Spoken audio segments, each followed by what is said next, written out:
Little red book that makes your dreams come true. A clear, definite, common-sense plan of accomplishment is brought to you by audioenlightenment.com, copyright 2013, all rights reserved. If you know what you want, you can have it. The man who wrote this book is highly successful and widely known for his generosity and helpful spirit.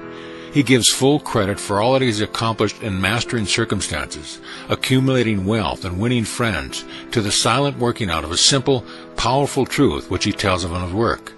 He shows you here an easy, open road to a larger, happier life, knowing that the greatest good comes from helping others without expecting praise. The author of this work has requested that his name be omitted. So what is the real secret of obtaining desirable possessions? Are some people born under a lucky star or other charm which enables them to have all that which seems so desirable? And if not, what is the cause of the difference in conditions under which men live? Many years ago, feeling that there must be a logical answer to this question, I decided to find out, if possible, what it was. I found the answer to my own satisfaction, and for years have given the information to others who have used it successfully. From a scientific, psychological, or theological viewpoint, some of the following statements may be interpreted as incorrect, but nevertheless, the plan has brought the results desired to those who have followed the simple instructions. And it is my sincere belief that I am now presenting it in a way which will bring happiness and possessions to many more. If wishes were horses, beggars would ride, is the attitude taken by the average man and woman in regard to possessions. They are not aware of a power so near that it is overlooked, so simple in operation that it is difficult to conceive, and so sure in results that it is not made use of consciously or recognized as the cause of failure or success. "Gee, I wish that were mine," is the outburst of Jimmy, the office boy, as a new red roadster goes by. And Florence, the telephone operator, expresses the same thought regarding a ring in the jeweler's window, while poor old Jones, the bookkeeper, during the Sunday stroll, replies to his wife, "Yes, dear, it would be nice to have a home like that, but it is out of the question. We will have to continue to rent."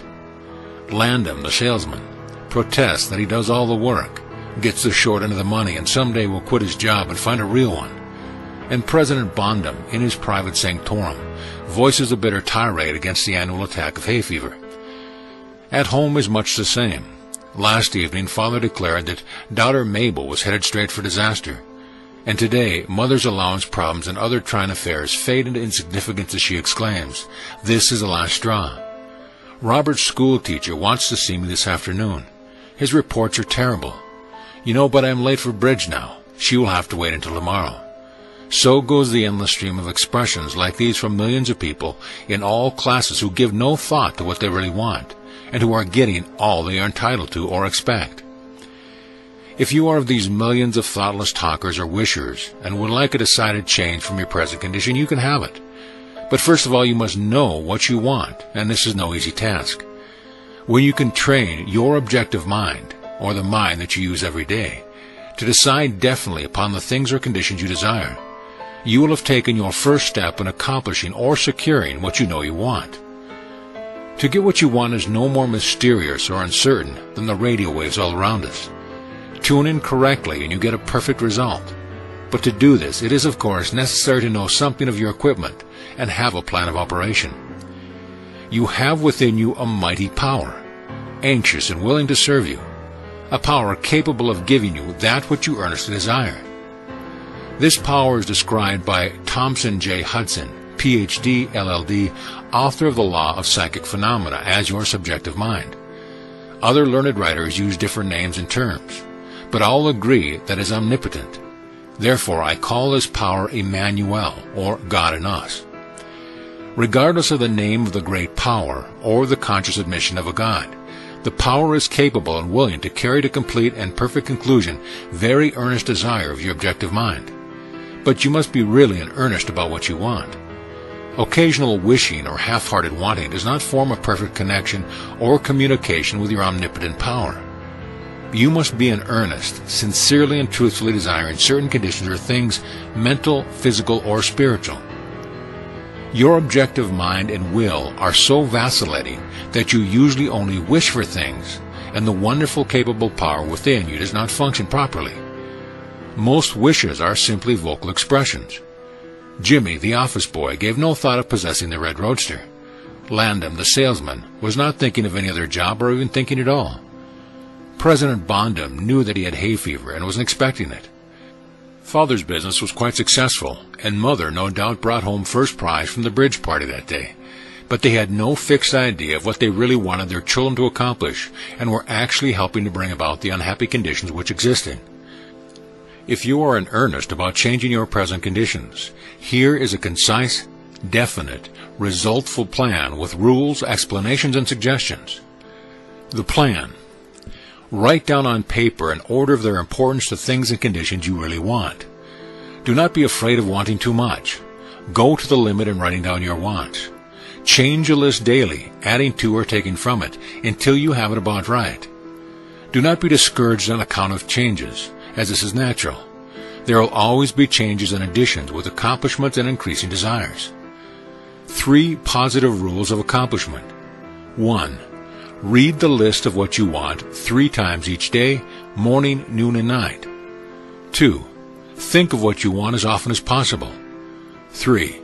Do not talk to anyone about your plan except to the great power within you, which will unfold to your objective mind the method of accomplishment.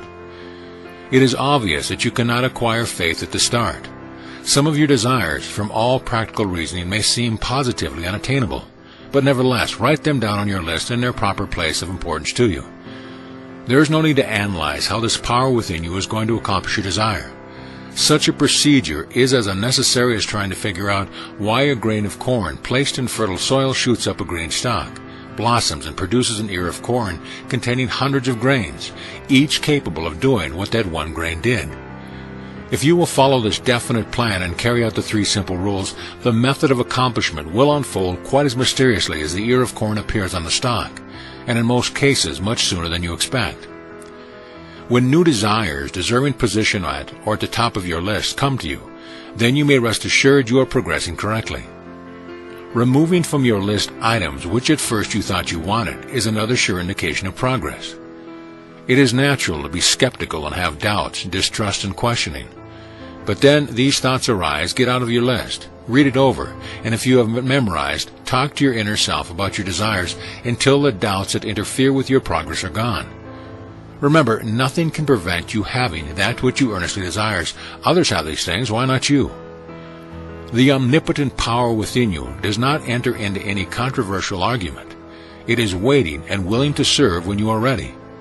But your objective mind is so susceptible to suggestion that it is almost impossible to make any satisfactory progress when surrounded by skeptics. Therefore, choose your friends carefully and associate with people who now have some of the things you really want. But do not discuss your method of accomplishment with them. Put down on your list of wants such material things as money, home, automobile, or whatever it may be, but do not stop there. Be more definite. If you want an automobile, decide what kind, style, price, color, and all the other details, including when you want it. If you want a home, plan the structure, grounds, and furnishing. Decide on location and cost.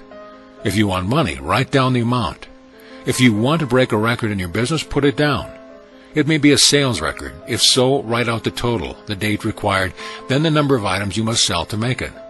Also list your prospects and put after each name the sum expected. This may seem very foolish at first, but you can never realize your desires if you do not know positively and in detail what you want and when you want it. If you cannot decide this, you are not in earnest. You must be definite, and when you are, results will be surprisingly and almost unbelievable. A natural and ancient enemy will no doubt appear when you get your first state of accomplishment.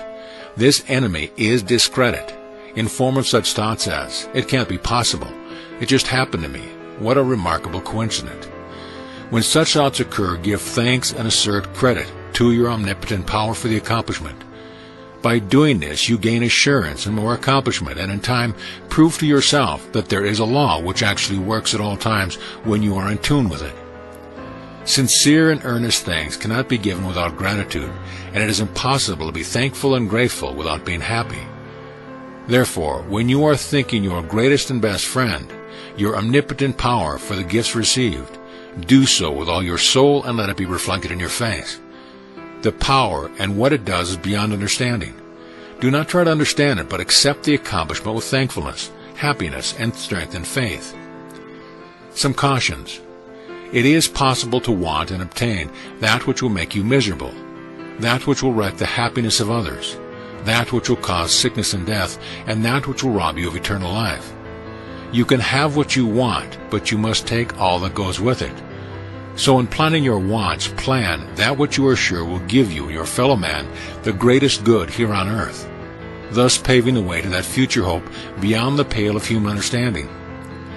This method of securing what you want applies to everything you are capable of desiring, and the scope being so great, it is suggested that you first list consist of only those things of which you are quite familiar, such as an amount of money or accomplishment or the possessions of material things.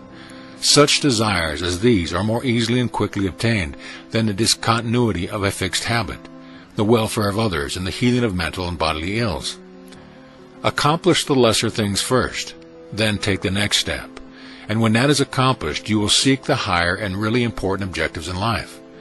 But long before you reach the stage of your progress, many worthwhile desires will find their place on your list. One will be to help others as you have been helped. Great is the reward to those who help and give without thought of self, as it is impossible to be unselfish without gain. In conclusion, a short while ago, Dr. Emil Cui came to this country and showed thousands of people how to heal themselves. Thousands of others spoofed at the idea, refused his assistance, and are today where they were before his visit. So with the statements and plan presented to you now. You can reject or accept. You can remain as you are, or have anything you want. The choice is yours. But God grant that you may find in this short volume the inspiration to choose aright, follow the plan, and thereby obtain, as so many others have, all things, whatever they may be, that you desire. Read or listen to the entire book over again, and then again. Memorize the 3 simple rules. Test them now on what you want most this minute. This book could have extended easily over 350 pages, but it has been deliberately shortened to make it as easy as possible for you to read, understand, and use. Will you try it? Thousands of better lives will testify to the fact that it truly works. Note from the author. Dear reader, the great possessions of life are all gifts mysteriously bestowed: sight, hearing, aspiration, love, or life itself. The same is true of ideas. The richest of them are given to us, as for instance, the powerful idea which this book has given you. What are you going to do with it? Are you surprised when I tell you the most profitable thing you can do is to give it away? You can do this in an easy and practical way by having this book sent to those you know who need it. In this way, you can help in the distribution of this worthwhile effort to make the lives of others better and happier. You know people who are standing still, or worried and discouraged. This is your chance to help them help themselves. If you withhold this book from them, you will lose the conscious satisfaction that comes from doing good. If you see that they get this book, then you put yourself in line with the law of life, which says, you get by giving, and you may rightly expect prosperity and achievement. At the very least, you will have the inner sense of having done a good deed with no hope of being openly thanked, and your reward will come securely in added power and larger life. The author.